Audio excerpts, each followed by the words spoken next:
Prabu, Prabu, bukan Prabu. Ya, ya.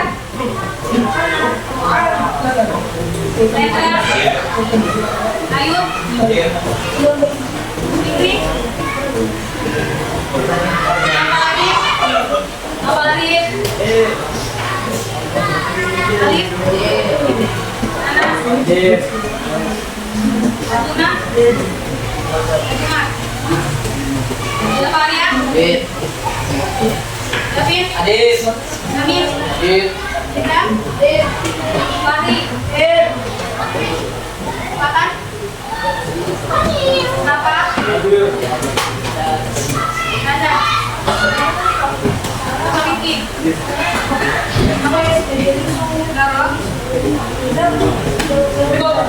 Oke, materi kita kali ini yaitu membahas tentang keragaman aktivitas ekonomi masyarakat Indonesia.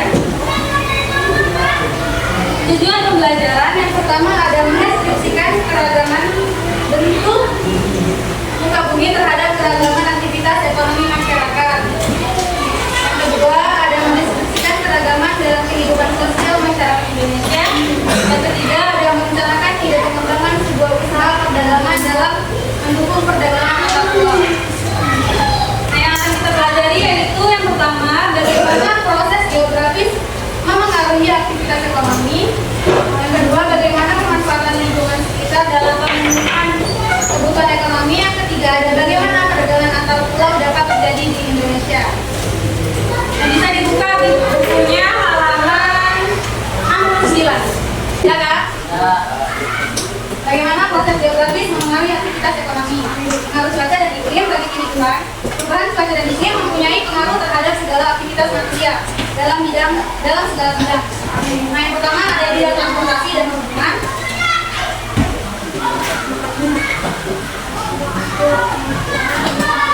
Transportasi dan perhubungan. Berapa ya? 69. Kedua.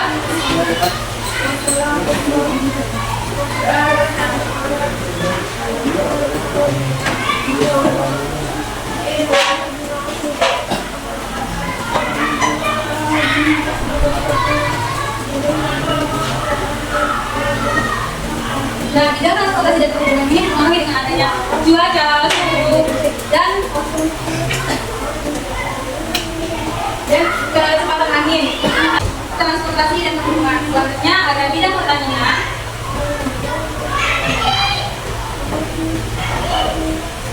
Nah, bidang pertanian ini dipengaruhi dengan iklim dan cuaca, di mana ada tanaman yang tidak dipengaruhi dengan banyaknya air. Contohnya yaitu ada kaktus. Nah, kaktus ini menyimpan air dalam batangnya sendiri, punya cadangan air di batangnya sendiri. Yang ketiga ada bidang industri.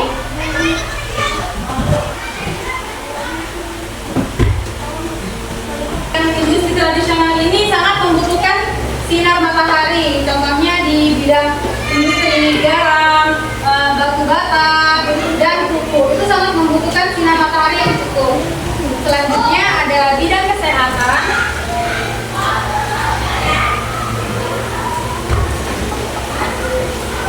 Nah, bidang kesehatan ini dipengaruhi dengan cuaca dan iklim. Contohnya ada beberapa penyakit yang terjadi pada cuaca tertentu.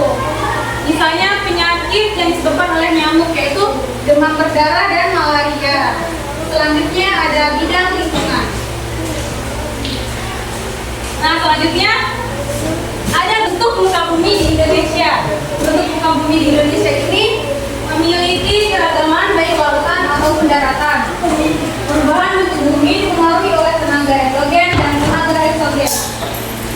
Ada yang pernah dengar apa itu tenaga endogen dan tenaga eksogen? Ada yang tahu? Dari sini apa yang tahu? Tenaga endogen. Ada? Coba dulu baca dulu. Apa tenaga endogen? Tenaga yang berasal dari dalam bumi yang biasanya bersifat membangun. Nah, boleh. Dan yang berarti endogen eksogen. Yang kayak itu apa namanya? Endogen. Berarti racun eksogen.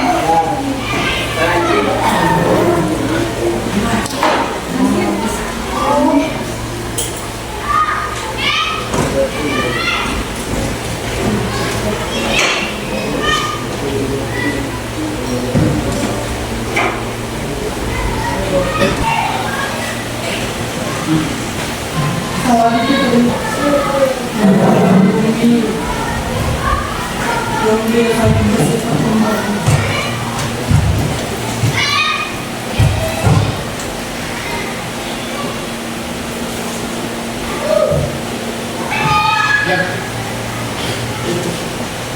Oke, jadi tenaga endogen adalah biasanya berasal dari bumi yang bersifat membangun. Nah, tenaga endogen ini berasal dari dalam bumi yang mengakibatkan pergerakan kulit bumi sehingga mengakibatkannya vulkanisme, tektonisme, dan gempa bumi. Selanjutnya ada tenaga eksogen adalah tenaga dari luar bumi. Nah, tenaga dari luar bumi ini yang akan mengakibatkan erosi. Nah, selanjutnya ada beberapa bentuk unggah bumi yang ada di sekitar kita. Yang pertama, ada gunung, lembah, dataran tinggi, sungai, perbukitan, danau, dan dataran rendah. Nah, gunung di sini memiliki ketinggian lebih dari 600 meter di atas permukaan air laut. Selanjutnya, dataran tinggi memiliki ketinggian dari antara 700 sampai 800 meter di atas permukaan air laut. Selanjutnya, ada perbukitan. Perbukitan ini memiliki ketinggian antara 300 hingga 700 meter di atas permukaan air laut. Sedangkan dataran rendah memiliki ketinggian kurang dari 600 meter di atas permukaan air laut. Dari beberapa bentuk unggah bumi yang ada di sekitar kita, ada yang ditanyakan? Enggak, gunung tinggi, tapi kenapa 600 lebih? Apa? Ya, sama dataran tinggi. Dataran tinggian gunung. Karena gunung ini memiliki pengertian yaitu lebih bentuk yang menonjol dari yang lainnya karena dipimpin dengan lembah, dipimpin dengan lembah. Sedangkan dataran tinggi itu memiliki yang itu dataran, tidak seperti gunung. Itu dataran tinggi tetapi datar enggak menonjol. Oke, ada yang ingin ditanya lagi?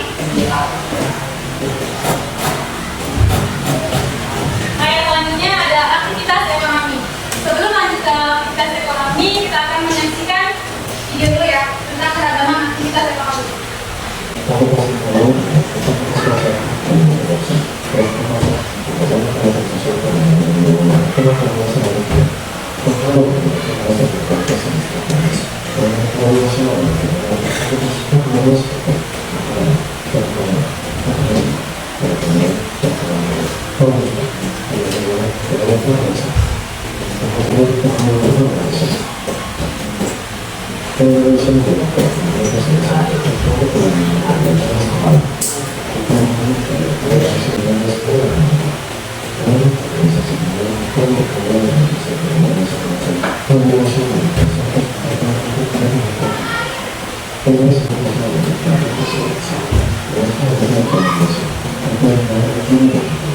Ya, selanjutnya aktivitas ekonomi yaitu ada 3.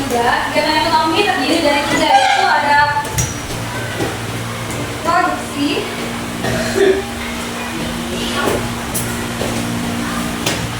distribusi, dan konsumsi.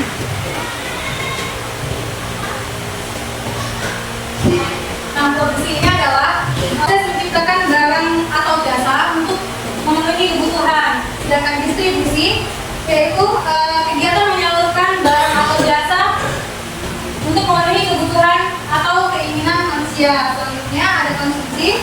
Konsumsi ini kegiatan menggunakan barang atau jasa yang dapat digunakan.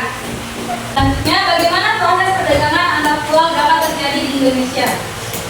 Setiap daerah memiliki komoditas masing-masing yang menjadi unggulan sehingga menyebabkan interaksi antar pulau dengan kebutuhan yang berbeda-beda. Selanjutnya ada pengertian perdagangan antar daerah atau antar pulau. Nah, sebelumnya ada yang tahu apa itu perdagangan? Pengertian perdagangan aja. Ada yang pernah dengar?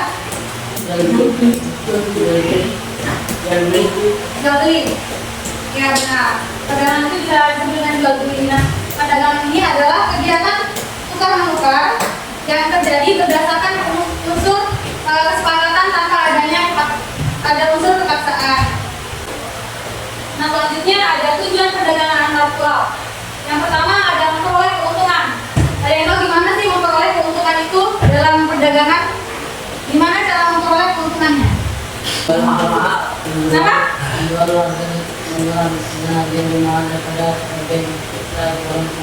Ya benar sekali. Memperoleh keuntungan yaitu kita mencari selisih dari harga beli dengan harga yang kita jual. Kita memulai keuntungan dari selisih tersebut. Yang kedua ada memperluas jangkauan pasar.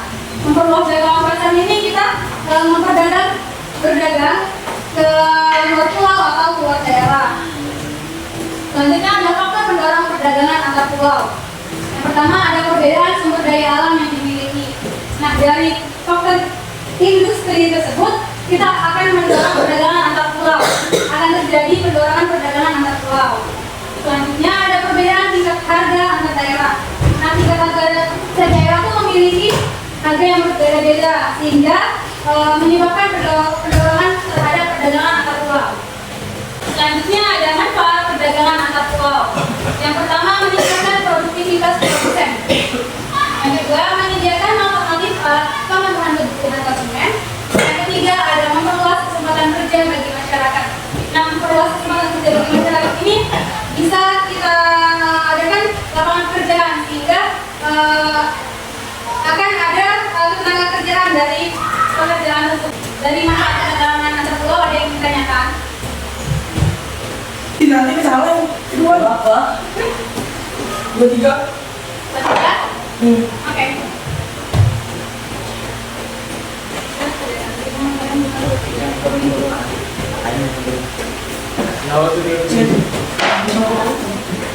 Oke. Selanjutnya. B. Apa? Ya, B. Lanjut. Kenapa? Satu. Oke. Dua. B. Oke. Jawaban panjang itu betul. Apa ini dari mana ini? Sesuai dengan